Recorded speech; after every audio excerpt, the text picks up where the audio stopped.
Pues vamos a el libro de Zacarías, el libro del profeta Zacarías, y de manera breve solamente quiero recordar un poquito lo que vimos en el capítulo 3 para no llevarnos mucho tiempo en el repaso. En el capítulo 3 veíamos acerca del sumo sacerdote Josué, cómo tenía esas vestiduras viles, le fueron quitadas en una expresión o simbología de quitar el pecado, que es lo que dice después en el verso, estoy leyendo Zacarías 3, y en el verso 4 dice: y habló el ángel y mandó a los que estaban delante de él, diciendo: quitarle esas vestiduras viles. Y a él le dijo: mira que he quitado de ti tu pecado y te he hecho vestir de ropas de gala. Lo que simbolizaban esas ropas sucias o viles, o como en alguna traducción se encuentra, ropas con estiércol o con suciedad, pues es el pecado. Y al ser quitado esa suciedad, en esa manera también es quitado el pecado. Entonces, eso es lo que comienza el capítulo 3. Más adelante, en el verso 8, se habla del renuevo y veíamos que hace una alusión o se refiere al Señor Jesucristo, y veíamos por qué es el renuevo. Mencionamos aquella palabra que da Dios a ese hombre Conías o Jeconías, donde le dice que nadie de su descendencia gobernaría sobre Israel. Y después, más adelante, dice el Señor que levantará un renuevo justo a David, como retomando nuevamente esa promesa. Hemos visto muchas veces a lo largo de sobre todo los profetas que hemos estado ya estudiando, que el Señor continuamente envía juicios, pero en medio de esos juicios siempre hay una esperanza que Él nos da. Siempre está el perdón, siempre está la misericordia, siempre está la gracia para algunos que nos acercamos a Él, y entonces nuestros pecados son perdonados. Entonces pudimos ver eso, les digo, de manera muy breve en el capítulo 3, pero vamos de lleno al capítulo 4, lo que son prácticamente capítulos 1, 2 y 3. Perdón, del 1 hasta el 6, son visiones que tiene el profeta Zacarías. Espero que hoy nos dé tiempo de considerar del 4 al 6, es decir, abarcar ya las visiones que faltan, para que la próxima semana nos enfoquemos ya a partir del capítulo 7 y que podamos ir avanzando. Yo creo que no llevamos prisa, no es que lleve yo prisa o me urja terminar esto. La verdad es que han sido tiempos muy ricos, muy edificantes, en los que hemos podido pues aprender, en los que hemos podido conocer más a nuestro Señor, y que por medio de su palabra pues nos podamos ir edificando y madurando y pues avanzando en el caminar, ¿sí? Vamos entonces al capítulo 4, y dice a partir del verso 1: volvió el ángel que hablaba conmigo y me despertó como un hombre que es despertado de su sueño, y me dijo: ¿qué ves? Y respondí: he He mirado, y he aquí un candelabro todo de oro, con un depósito encima, y sus 7 lámparas encima del candelabro, y 7 tubos para las lámparas que están encima de él, y junto a él 2 olivos, el uno a la derecha del depósito y el otro a su izquierda. Proseguí y hablé diciendo a aquel ángel que hablaba conmigo: ¿qué es esto, Señor mío? Y el ángel que hablaba conmigo respondió y me dijo: ¿no sabes qué es esto? Y dije: no, Señor mío. De entrada, aquí lo que hace el ángel es mostrarle una visión a Zacarías, y esta visión es de un par de árboles de olivo con un candelero que tiene 7 brazos, y da alguna descripción. Dice que era un candelabro con un depósito encima que tenía 7 lámparas. Esas 7 lámparas eran alimentadas por 7 tubos, es decir, el aceite con el que prendía esa lámpara era suministrado por esos 7 tubos. Y dice que junto a él había 2 olivos. Este capítulo 4 lo podíamos dividir en 3 partes. Una sería del verso 1 hasta el verso 5, y es donde nos da la descripción de este candelabro. Después, a partir del verso 6 y hasta el verso 10, nos habla hasta acerca de una palabra que le va a dar Dios al profeta, no, mejor dicho, al gobernador, a Zorobabel. Y a partir del verso 11 y hasta el final del capítulo, lo que va a mencionar es, retoma nuevamente el tema de esta visión que tuvo el profeta Zacarías. Ahorita me voy a enfocar primero en la profecía que recibe Zorobabel, porque después estas dos porciones que envuelven esta palabra van muy conectadas, y para poder dar la explicación sin redundar. Pero vamos entonces a ver lo que dice a partir del verso 6. Dice: entonces respondió y me habló diciendo: esta es palabra de Jehová a Zorobabel, que dice: no con ejército ni con fuerza, sino con mi espíritu, ha dicho Jehová de los ejércitos. ¿Quién eres tú, oh gran monte? Delante de Zorobabel será reducido. a llanura. Él sacará la primera piedra con aclamaciones de gracia, gracia a ella. Vino palabra de Jehová a mí, diciendo: las manos de Zorobabel echarán el cimiento de esta casa, y sus manos la acabarán. Y conocerás que Jehová de los ejércitos me envió a vosotros, porque los que menospreciaron el día de las pequeñeces se alegrarán y verán la plomada en la mano de Zorobabel. Estos 7 son los ojos de Jehová que recorren toda la tierra. El ángel no responde enseguida a lo que le pregunta Zacarías cuando le dice: ¿qué es esto? Y el ángel dice: no sabes. Y después viene esta palabra. Esta palabra, ¿qué es lo que le está diciendo Dios a Zorobabel? Que no se confíe, o que no confíe, mejor dicho, en el ejército, en la fuerza, en el número de personas que podían ir a ayudarle. Recordemos que la misión que tenía Zorobabel era reconstruir el templo, reconstruir también en algún momento fueron enviadas otras personas a reconstruir los muros de Jerusalén, pero recordemos que Ageo, que Zorobabel, que Zacarías en este caso, la misión que ellos tenían por delante era reconstruir el templo. Entonces Dios le está diciendo: mira, la reconstrucción del templo no es con fuerza, no se trata de tener un gran ejército, sino se trata de que tú confíes en el poder de mi espíritu. Se lo dice en el verso 6: no con ejército ni con fuerza, sino con mi espíritu, ha dicho Jehová de los ejércitos. ¿Qué aprendemos tú y yo de esto? Pues lo mismo, no es cuánto tú y yo podamos esforzarnos en hacer algo, sino lo que realmente nos va a ayudar es el Espíritu Santo. El Espíritu de Dios es quien va a traer esa fortaleza a nuestra vida para que podamos salir adelante en medio de las circunstancias que sean. En el verso 7 dice: ¿quién eres tú, oh gran monte? Delante de Zorobabel será reducido a llanura. Lo que le está diciendo en esta parte el Señor a Zorobabel, está queriendo inyectar confianza en Zorobabel para decir: mira, no importa qué monte haya delante de ti, sea un monte político, es decir, que se levanten algunos otros gobernadores para querer detener la obra, que se levanten los religiosos, fariseos que quieran impedir la situación, que se levanten tus enemigos, no importa cuál monte esté delante de ti, ese monte por el poder del Espíritu de Dios será reducido a nada. Lo que Dios está dándole aquí a Zorobabel es como esa inyección de ánimo. Recordemos que habían tenido dificultades para construir, lo vimos en el libro del profeta Ageo, cuando Dios les dice: ustedes han comenzado a hacer sus casas, a reconstruirlas, a adornarlas, y han dejado a un lado la reconstrucción de mi templo. En algún momento les vuelve a decir el Señor: ustedes han encontrado sequía, han encontrado escasez, porque ustedes están enfocando primero en lo suyo y han dejado mi casa vacía. Y eso porque era porque el pueblo se resistía a construir la casa de Dios. Uno de los encargados de vigilar esa construcción era Zorobabel. Por eso Dios le dice: no hay problema, no te preocupes, se levante lo que se levante, cualquier monte que esté delante de ti será reducido a nada o a una llanura por el poder de ¿quién? Del Espíritu de Dios. Y vuelvo a decirlo, sucede lo mismo contigo y conmigo. Cualquier situación que podamos encontrar delante de nosotros no va a poder detener la obra que Dios ha determinado hacer, porque su Espíritu está en nosotros. Entonces es el mismo ánimo que nos inyecta el día de hoy a nosotros, que su Espíritu está en nosotros, y llámese como se llame el problema, mientras confiemos en el Señor, sabemos que tenemos la victoria asegurada. Y después el Señor sigue hablando a Zorobabel y sigue dándole esos ánimos. Pues vean lo que dice en el verso 9. Zacarías 4:9: las manos de Zorobabel echarán el cimiento de esta casa, y sus manos la acabarán. Ahí Dios le está prometiendo a Zorobabel que va a cumplir el propósito por el cual él fue enviado de regreso de estar en Babilonia a regresar a Jerusalén para que reconstruyera el templo. Y después dice: y conocerán que Jehová de los ejércitos me envió a vosotros. Aquí el profeta Zacarías lo que dice es que cuando esto se cumpla, también ustedes van a saber que yo realmente era un profeta de Dios, que es una de las características de los profetas de Dios, que lo que dicen se cumple, se tiene que cumplir.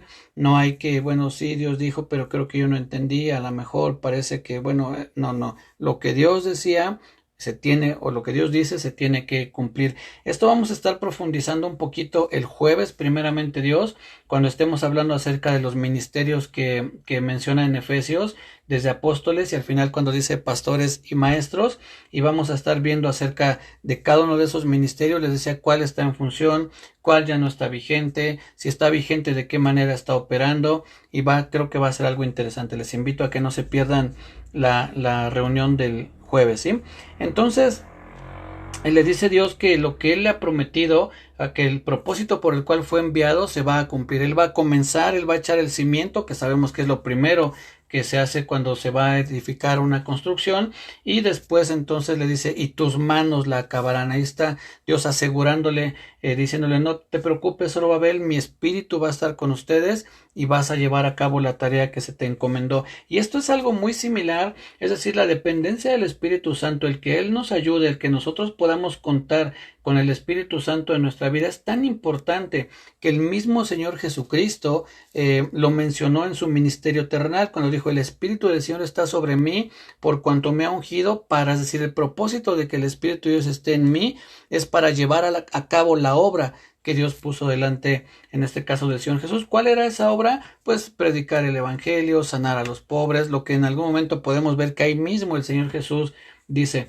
En algún otro momento también menciona, si yo por el dedo de Dios o si yo por el Espíritu de Dios echo fuera los demonios. Él sabía que el poder que él tenía para echar fuera a los demonios venía de parte del Espíritu Santo. Sabemos que el Espíritu Santo es el poder de Dios. En otra ocasión el Señor Jesucristo, cuando aquella mujer del flujo de sangre toca el borde de su manto, dice, ¿quién me tocó? Y los discípulos le dicen, la gente te viene apretando y tú preguntas, ¿quién te tocó? Y él dice, no, alguien me tocó porque yo sentí que poder salió de mí. Ahí estaba el Espíritu Santo actuando a través del Señor Jesucristo, dándole ese poder para sanar a las personas. Es el mismo poder que estaba recibiendo aquí Zacarías cuando le dice, no se trata de ejército, no se trata de fuerza, de la grandeza, de la riqueza, sino es con mi espíritu, con la ayuda de mi espíritu es que vas a poder cumplir el propósito por el cual Dios te ha enviado en este caso a Jerusalén, en el caso de Zacarías, pero en el caso de nosotros, los que hemos creído en el Señor, el Espíritu de Dios está en nosotros para que cumplamos los propósitos que Él puso por delante. Si a ti te envió a predicar el Evangelio, si te envió a enseñarle a los niños, si te envió a tocar en la alabanza o alguna otra actividad que Dios te haya puesto a hacer, debes tener la confianza que su Espíritu te va a ayudar para llevar a cabo esa tarea. Claro, también en el caso de nosotros, de cada uno de nosotros debemos de hacer nuestra parte. Si estás llamado a tocar algún instrumento, pues que practiques ese instrumento, que te aprendas las notas, que hagas tu parte, confiando siempre que la habilidad viene de parte de Dios, ¿sí? Bien, continuamos entonces, dice en el verso 10, dice, porque los que menospreciaron el día de las pequeñeces se alegrarán y verán la plomada en la mano de Zorobabel. Esta expresión que usa aquí, los que menospreciaron el día de las pequeñeces, muchas veces la obra de Dios en nuestra vida, y lo podemos ver en muchas personas, lo podemos ver incluso aquí en la Biblia, comienza siempre con algo pequeño. No es que de un día para otro fuimos otra persona y jamás nos volvimos a equivocar y siempre todo lo hicimos bien. Es un proceso en el que comienza con algo pequeño, como dice aquí, los que menospreciaron el día de las pequeñeces, cuando veían quizá que echaron el cimiento y que después pasó unas semanas y que no avanzaban mucho, quizá pensaban, no, esto no va a funcionar, esto no es de Dios. Tal vez ellos creyeron que Dios les hablaba, pero no es así. Pero en algún momento eso fue creciendo hasta que acabaron el templo. Algo muy similar es lo que cuenta el Señor Jesús en esas parábolas que Él continuamente daba, pero una de ellas muy específico, cuando compara el reino de Dios con una semilla de mostaza, y dice, porque la semilla de mostaza, aunque es la semilla más pequeña de las hortalizas, cuando crece es el árbol más grande precisamente de las hortalizas, dice, tanto que aún las aves vienen a hacer su nido en ese árbol. Entonces comenzó con algo muy pequeño, con la más pequeña de las semillas, y se convirtió en la más grande de las hortalizas. Así comienza muchas veces la obra de Dios en nuestras vidas, como algo muy pequeño, pero cuando perseveramos en los caminos del Señor vamos a ir viendo ese crecimiento, que así como fue algo pequeñito, comenzamos por un cambio que quizá nadie notó, tal vez nadie nos dijo, oye, tú antes eras así y ahora has cambiado, pero que en algún momento esos cambios se tienen que ver. Parte de esos cambios es lo que Juan el Bautista menciona cuando le dice a aquellos hombres: hagan frutos dignos de arrepentimiento. En otras palabras, que el arrepentimiento que ustedes dicen, es lo que le estaría diciendo Juan el Bautista a esas personas, se tiene que ver reflejado en su vida, en la forma en que ustedes andan. Así con nosotros, si nosotros nos hemos arrepentido, realmente arrepentido de nuestros pecados, se tienen que ver esos cambios. De lo contrario, o no nos hemos arrepentido, solamente nos engañamos a nosotros mismos, porque a Dios no lo podemos engañar. Entonces debemos de buscar siempre ese arrepentimiento, que esos frutos dignos o que muestren ese arrepentimiento sean claros. En algún momento el apóstol Pablo, si no mal recuerdo, a los corintios les manda a decir que va a ir a visitarlos, dice, para que aquellos que se jactan me muestren el poder que dicen que tienen, porque el reino de Dios no consiste en palabras, sino en poder. Y aunque en algún momento se ha divinizado o mistificado ese pasaje, haciéndonos o enfocando ese poder hacia los milagros, hacia las señales, lo que el apóstol Pablo les está diciendo es: quiero ver su vida, si realmente lo que ellos dicen lo viven o solamente es palabra, porque no se trata de palabras, sino de que el poder de Dios cambie tu vida. Es lo que en otras o de otra forma le estaría diciendo el apóstol Pablo a esas personas. Y es lo mismo para nosotros, que tú y yo también debemos de tener esos cambios en nuestra vida que den evidencia de nuestro arrepentimiento y de la obra del Espíritu Santo en cada uno de nosotros.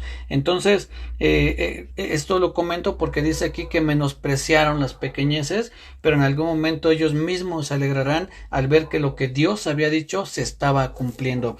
Dice después al final del verso 10: estos 7 son los ojos de Jehová que recorren la tierra.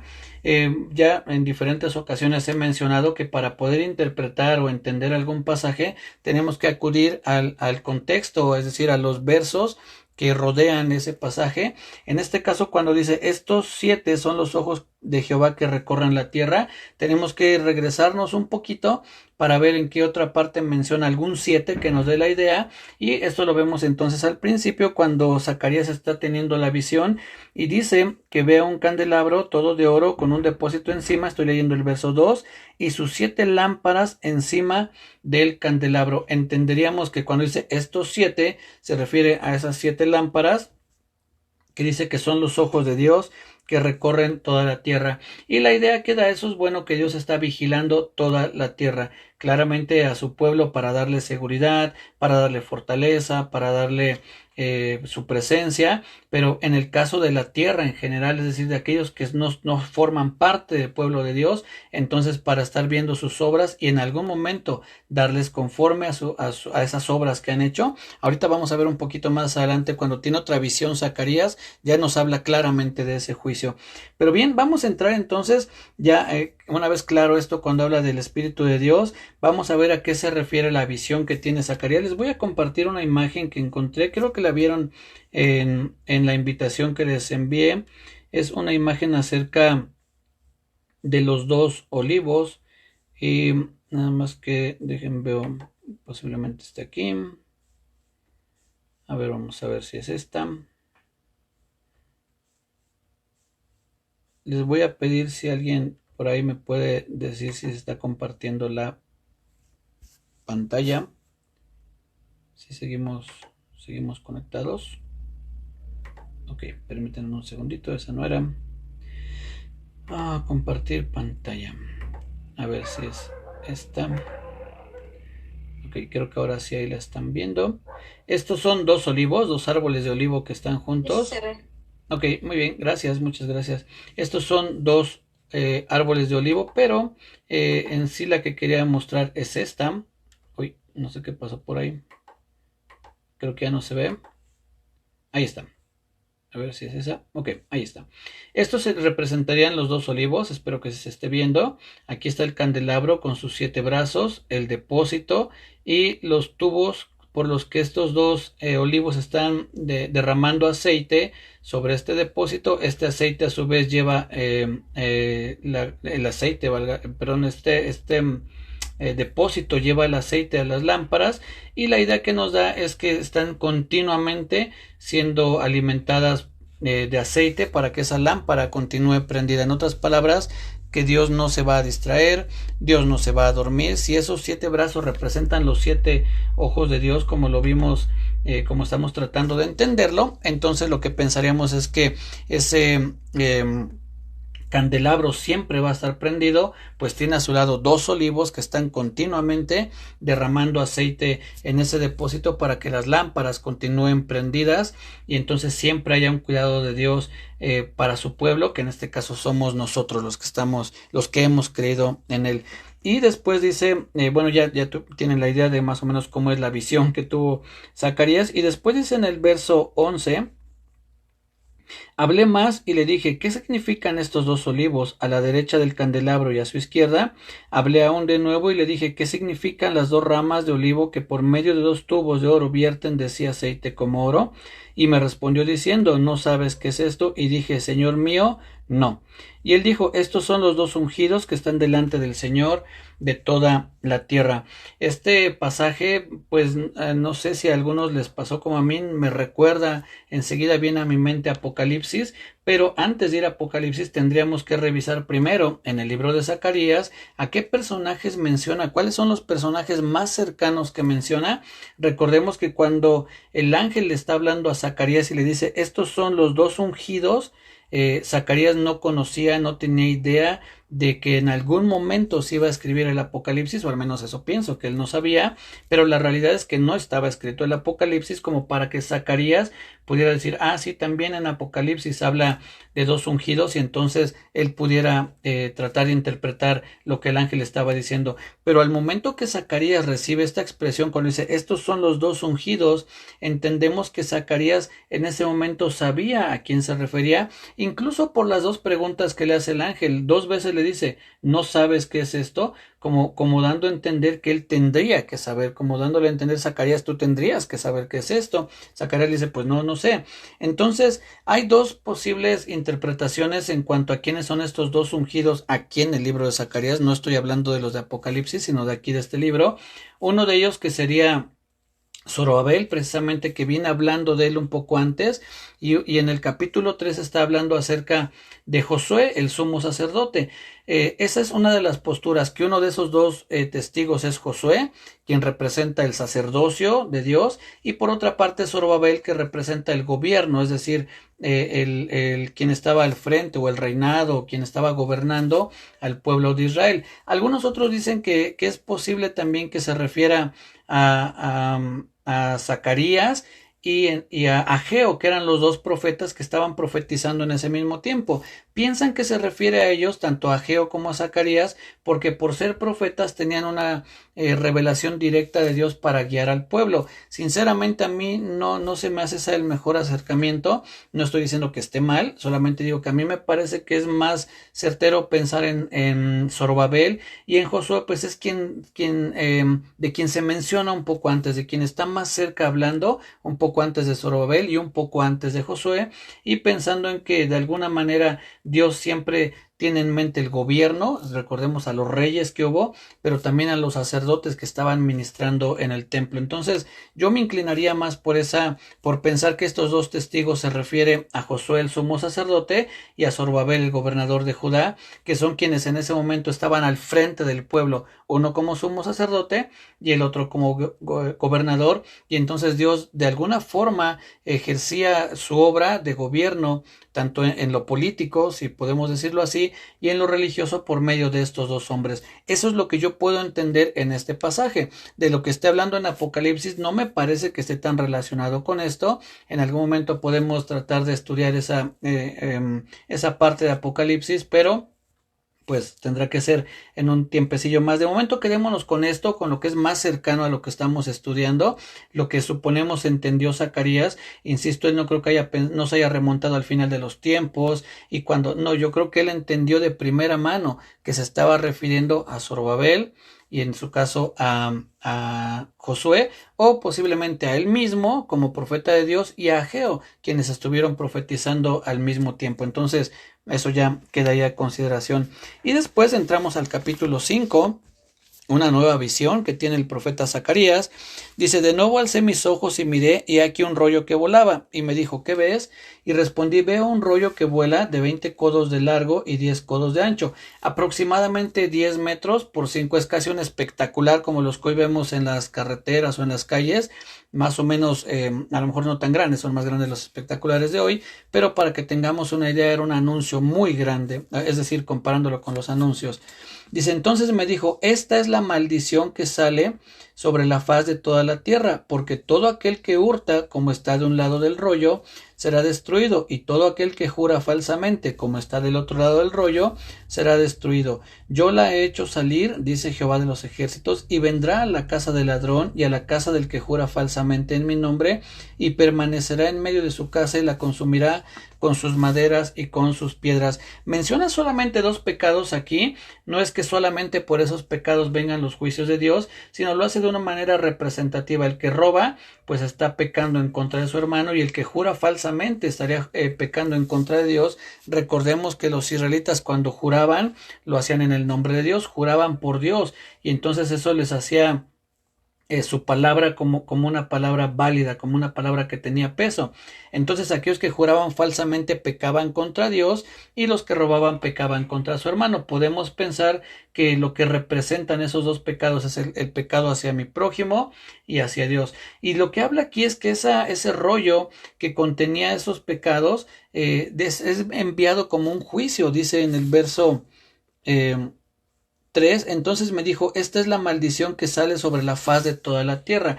Esa maldición, ¿qué es? Pues cuando alguien desobedecía los mandamientos de Dios, por consecuencia venía una maldición sobre él. Eso lo podemos ver muy claro en Deuteronomio 28, cuando habla acerca de las bendiciones y las maldiciones. Si ustedes ponen atención, las bendiciones ocupan menos versos que las maldiciones. No quiere decir que Dios no quiera bendecir a su pueblo, pero sí nos da a entender lo delicado o las grandes consecuencias que puede traer un pecado con tanta maldición que menciona ahí. Y dice que esa maldición, dice en el verso 4, yo la he hecho salir, dice Jehová de los ejércitos, y vendrá a la casa del ladrón y a la casa del que jura falsamente. Este es un juicio muy similar a lo que hizo Dios en Egipto, cuando casa por casa Dios envió a aquel destructor para que matara a los primogénitos. Las únicas casas que no recibieron el daño fue aquellas que tenían la sangre de aquel becerro en las puertas, y entonces que apenas estuvimos viendo que era la Pascua, es decir, que el ángel saltaba o pasaba por alto esa casa, es decir, en otras palabras, a esa casa no la castigaba, o no venía el juicio o la ira de Dios, porque estaba la sangre de aquel cordero. Y estos juicios que vienen sobre estas casas, pues serán para aquellos que no se han arrepentido, aquellos que están lejos de Dios, pero que en tu caso y el mío, que ya hemos creído en Dios, entonces sabemos que esos juicios no caerán sobre nosotros, porque como dice también en el Nuevo Testamento, nuestra Pascua, que es el Señor Jesucristo, ya fue sacrificado por nosotros. En otras palabras, tú y yo estamos exentos de ese tipo de castigos, pero es lo que está viendo aquí el profeta Zacarías, esa especie de, como les digo, de anuncio grandísimo que viene sobre aquellos que han desobedecido a Dios. Después en el verso 5, a partir del verso 5 nos habla de otra visión que tiene el profeta. Dice, y salió aquel ángel que hablaba conmigo y me dijo, alza ahora tus ojos y mira qué es esto que sale. Y dije, ¿qué es? Y él dijo, este es un efa que sale. Ese efa es una especie de cubeta, lo que hoy conocemos como una cubeta de 20 litros, más o menos así era, es decir, de ese tamaño. Y dice, además dijo, esta es la iniquidad de ellos en toda la tierra. Y aquí levantaron la tapa de plomo, y una mujer estaba sentada en medio de aquel efa. Y él dijo, esta es la maldad, y la echó dentro del efa, y echó la masa de plomo en la boca del efa. Alcé luego mis ojos, y miré, y aquí 2 mujeres que salían, y traían viento en sus alas, y tenían alas como de cigüeña, y alzaron el efa entre la tierra y los cielos. Dije al ángel que hablaba conmigo, ¿a dónde llevan el efa? Él me respondió, para que les sea edificada casa en tierra de Sinar, y cuando esté preparada, lo pondrán sobre su base. ¿Qué es esto que están viendo? Pues lo dice aquí. Aquí no se trata de interpretaciones que busque y rebusque uno y alegóricas. Claramente el ángel dice, esta es la iniquidad de ellos sobre la tierra y esta es la maldad. ¿Por qué está representada por una mujer? Bueno, de primera mano porque habla de la maldad en un término femenino y pensaríamos que por eso está representada la maldad con una mujer, no porque haya algo en contra de las mujeres, no porque se esté menospreciando o diciendo que la maldad proviene de las mujeres, pero sí en el de primera mano porque se habla en un término femenino, la maldad. Otra posible también explicación es que en aquellos tiempos tenían comúnmente muchas diosas, diosa Cera, la diosa Diana, es decir, se desviaban mucho hacia las diosas y sobre todo en aquel lugar en Babilonia.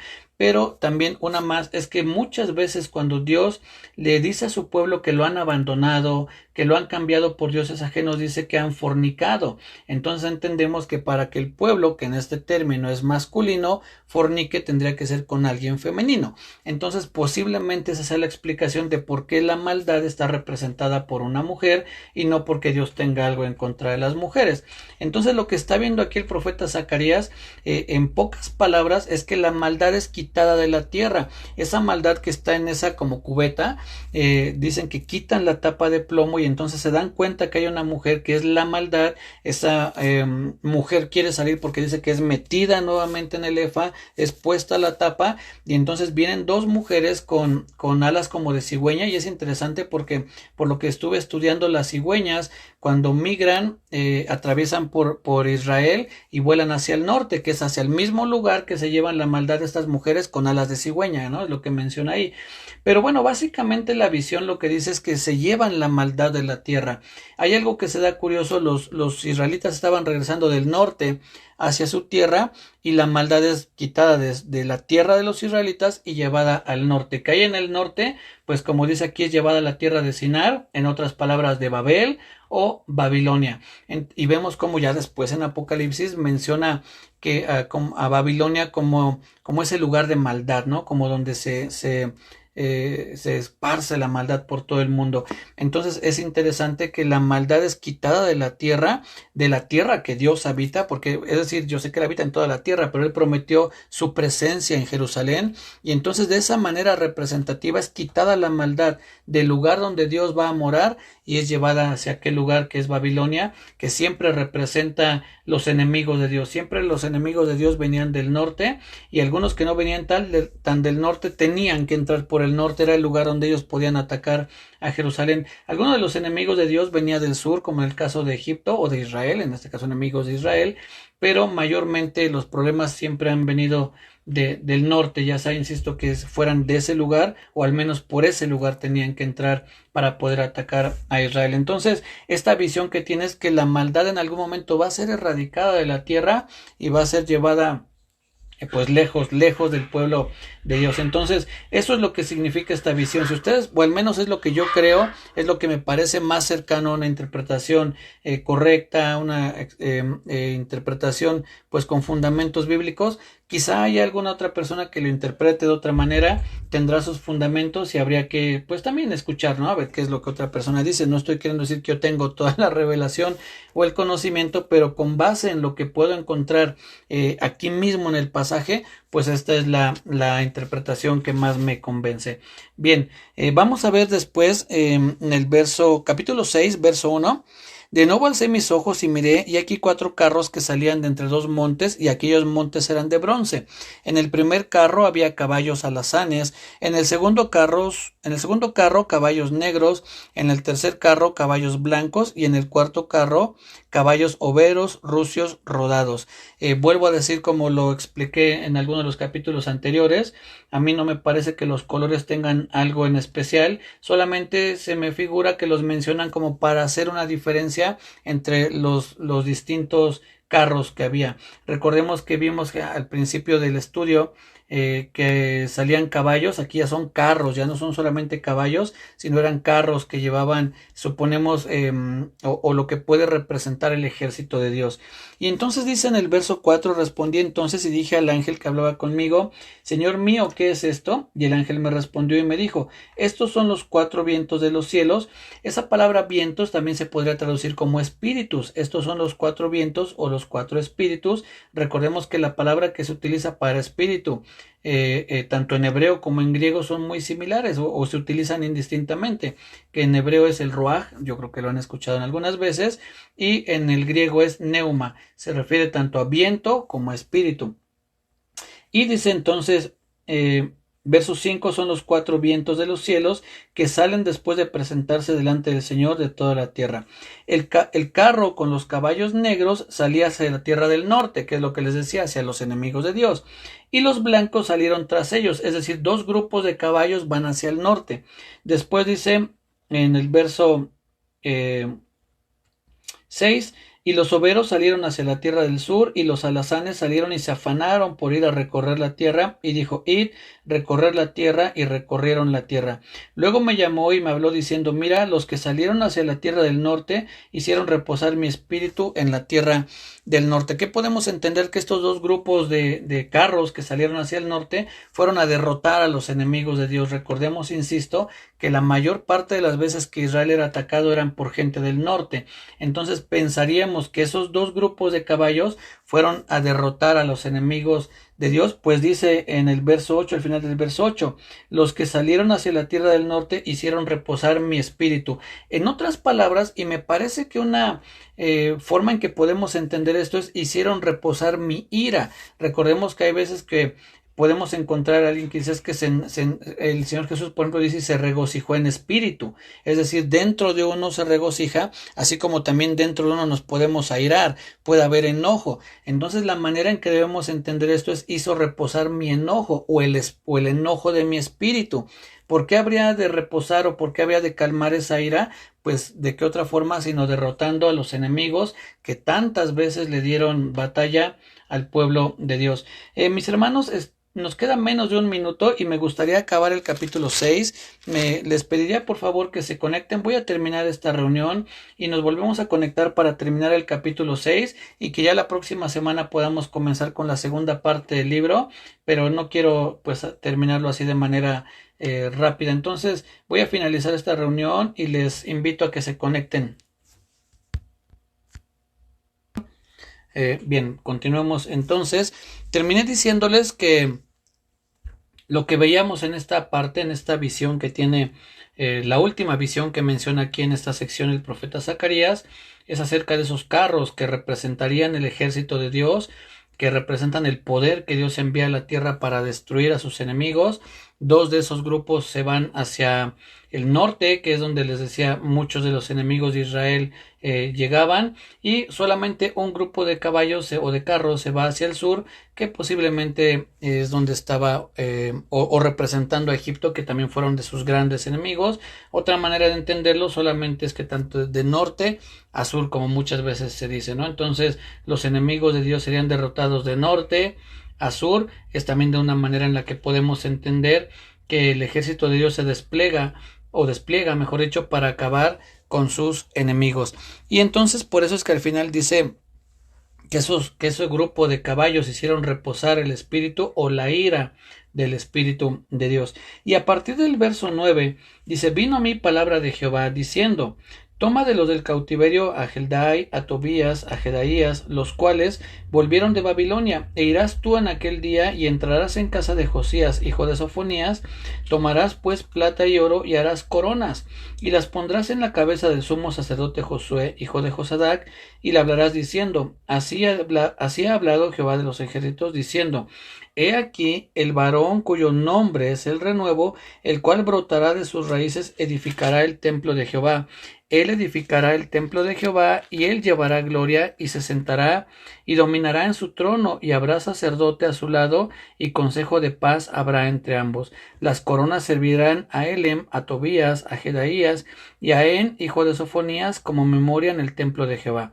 Y los que están lejos vendrán, y ayudarán a edificar el templo de Jehová, y conoceréis que Jehová de los ejércitos me ha enviado a vosotros, y esto sucederá si oyereis obediente la voz de Jehová nuestro Dios. De manera muy clara está aquí ya profetizado acerca del Señor Jesús, cuando dice en el verso 12, He aquí el varón cuyo nombre es el renuevo, y ya explicamos por qué es el renuevo, aquel que venía a renovar los planes de Dios, que iba a cumplir aquellas promesas que en algún momento Dios había determinado sobre su pueblo. Dice, el cual brotará de sus raíces y edificará el templo de Jehová. Aunque ellos de primera mano podían entender que se refería al templo que en ese momento estaban edificando, pues conocemos nosotros ahora que ese templo que Jehová, en este caso el Señor Jesús, cuando menciona aquí a Jehová debemos entenderlo como el Señor Jesucristo, se refería al templo que hoy es su iglesia, que él edificaría su iglesia, ya no un templo físico, no un lugar físico, sino ese cuerpo de Cristo que somos nosotros los que hemos creído en él. Vamos a ver ahorita unos pasajes que refuerzan esta idea, pero quiero leer donde dice el verso 13, él edificará el templo de Jehová y él llevará gloria y se sentará y dominará en su trono y habrá sacerdote a su lado y consejo de paz habrá entre ambos. Después en el verso 14 cuando dice las coronas servirán a Elem, a Tobías, a Jedaías y a En hijo de Sofonías como memoria en el templo de Jehová. Posiblemente la imagen que quiere transmitir es cuando llegaban en el templo, perdón, en el tabernáculo, y aquellos botines de guerra, una parte la daban al templo y era como un memorial, como un recordatorio de que Dios les había dado una victoria.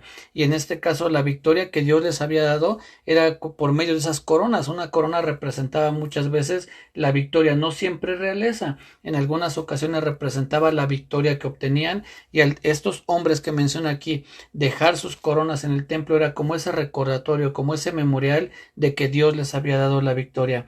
Y dice en el verso 15, y los que están lejos vendrán y ayudarán a edificar el templo de Jehová, y conoceréis que Jehová de los ejércitos me ha enviado a vosotros, y esto sucederá si oyereis obedientes la voz de Jehová vuestro Dios. Cuando menciona aquí los que están lejos vendrán y ayudarán, posiblemente se esté refiriendo a los gentiles, quizá también se pudiera estar refiriendo a gente que todavía estaba en Babilonia, pero uno de los acercamientos que podemos tener es que se refiera a los gentiles. El apóstol Pablo en la carta a los Efesios que estamos estudiando dice en algún momento y los de cerca y los de lejos, y viene hablando o haciendo una comparación entre judíos y gentiles, y cuando menciona los de cerca y los de lejos, pensaríamos que los de cerca se refiere a los judíos y los de lejos a los gentiles.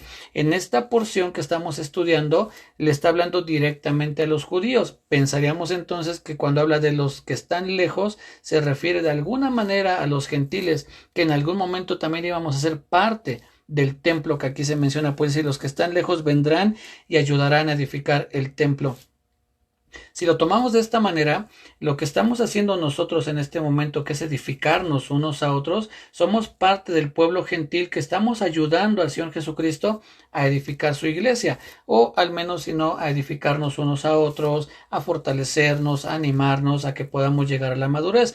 Entonces, en este sentido, podríamos ver cumplido este pasaje, pero insisto, posiblemente también se refiera a judíos que estaban lejos en ese momento de Jerusalén. Ahora sí vamos a ver lo que es la columna vertebral de todo lo que hemos estado viendo en cuanto a las visiones. Las visiones de Zacarías cierran con esta coronación simbólica de Josué y los otros personajes que aquí menciona, pero dejando como ese punto central al renuevo, en este caso el Señor Jesucristo, que es quien habría de edificar ese templo. Acompáñenme por favor, vamos a ver lo que dice Juan capítulo 2.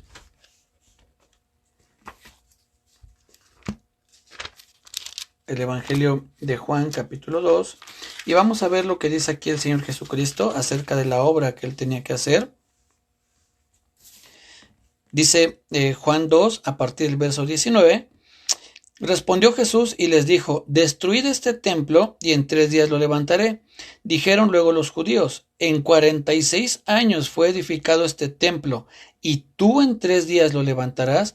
Mas él no hablaba del templo, mas él hablaba del templo de su cuerpo. El Señor Jesús no estaba refiriendo a la construcción, sino al templo de su cuerpo. Fíjense qué interesante que aclara de su cuerpo. Y más adelante nosotros aprenderíamos o estamos aprendiendo que somos parte del cuerpo de Cristo o del templo de Cristo. El templo que él está edificando, pues recordemos también que él dice, al apóstol Pedro le dice, también te digo que tú eres Pedro, y sobre esta roca edificaré mi iglesia.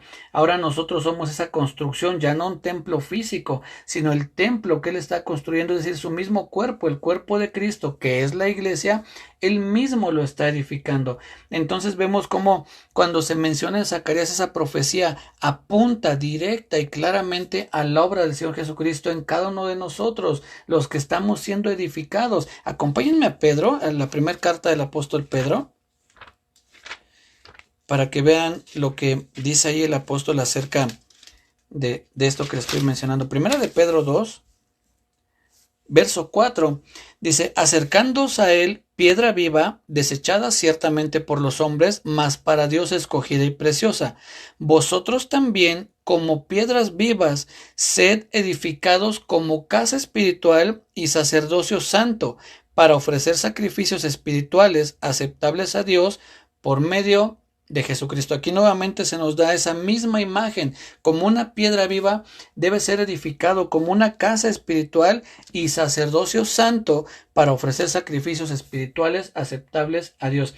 Quien está en esa labor, quien es esa persona interesada en que la iglesia vaya creciendo, vaya madurando, vaya siendo edificada, es el Señor Jesucristo. En Efesios, después lo vamos a ver cuando sigamos estudiando Efesios, hace una comparación entre el matrimonio, el amor que debe haber en el matrimonio, y dice: maridos, amad a vuestras mujeres, así como Cristo amó a la iglesia y se entregó a sí mismo por ella, para santificarla, habiéndola purificado en el lavamiento del agua por la palabra, a fin de presentarse a sí mismo una iglesia gloriosa, que no tuviese mancha, ni arruga, ni cosa semejante. Es el Señor Jesucristo quien está trabajando en su iglesia para presentarse a sí mismo una iglesia o una esposa gloriosa, sin mancha, ni arruga, ni cosa semejante. Entonces, esa profecía, les decía, apunta claramente al Señor Jesucristo. ¿Qué podemos aprender de todo lo que hemos visto? Bueno, que el Espíritu Santo está trabajando en nosotros, como lo estuvo haciendo con Zorobabel, para cumplir la obra que se le había encomendado. Así el Espíritu Santo está trabajando en ti y en mí, para que podamos llevar a cabo la obra que el Señor Jesucristo ha determinado que hagamos como su iglesia, y que Él mismo está vigilando esa iglesia, esa obra, que Él mismo está vigilando el crecimiento, que Él mismo está vigilando que seamos perfeccionados, que seamos madurados, para que se presente a sí mismo una iglesia o una esposa gloriosa. Entonces, esa es la manera en que podemos ver el broche de oro, todo lo que vio en algún momento el profeta Zacarías, cómo iba a ser desterrada la maldad, cómo iban a ser castigados los malos, cómo iba el pueblo a regresar, cómo iban a ser quitadas las vestiduras viles de Josué, como todo lo que el profeta vio, en algún momento se cierra con broche de oro ante la obra, ante la magnífica, maravillosa y grandiosa obra del Señor Jesucristo cuando estuvo aquí en la tierra, que murió en esa cruz, resucitó por nosotros, y que esa obra sigue vigente en cada uno de nosotros. No acabó con sus discípulos, no terminó ahí cuando el Pentecostés, esa obra sigue vigente hasta nuestros días y seguirá hasta que el Señor Jesucristo venga y se lleve a su iglesia para que esté con Él por siempre. Eso es lo hermoso que podemos encontrar en ese grupo de visiones. Todo se está cumpliendo, algunas cosas se han cumplido ya, otras siguen en cumplimiento y otras están por cumplirse, pero todo es gracias a ese hombre tan maravilloso que pisó la tierra hace cerca de 2000 años y que su estancia aquí cambió por completo la historia de la humanidad, lo mismo que ha cambiado, yo creo, que tu historia y la mía, y todo se lo debemos a él, a ese hombre, a lo que él hizo en esta tierra, claro, sin hacer a un lado al Padre que nos eligió y al Espíritu Santo que nos está santificando. Es una obra tripartita: Padre, Hijo y Espíritu Santo, pero el foco siempre, el Espíritu Santo y el Padre han apuntado siempre a la exaltación del Señor Jesucristo. Lo leímos también en Zacarías, lo que acabamos de leer,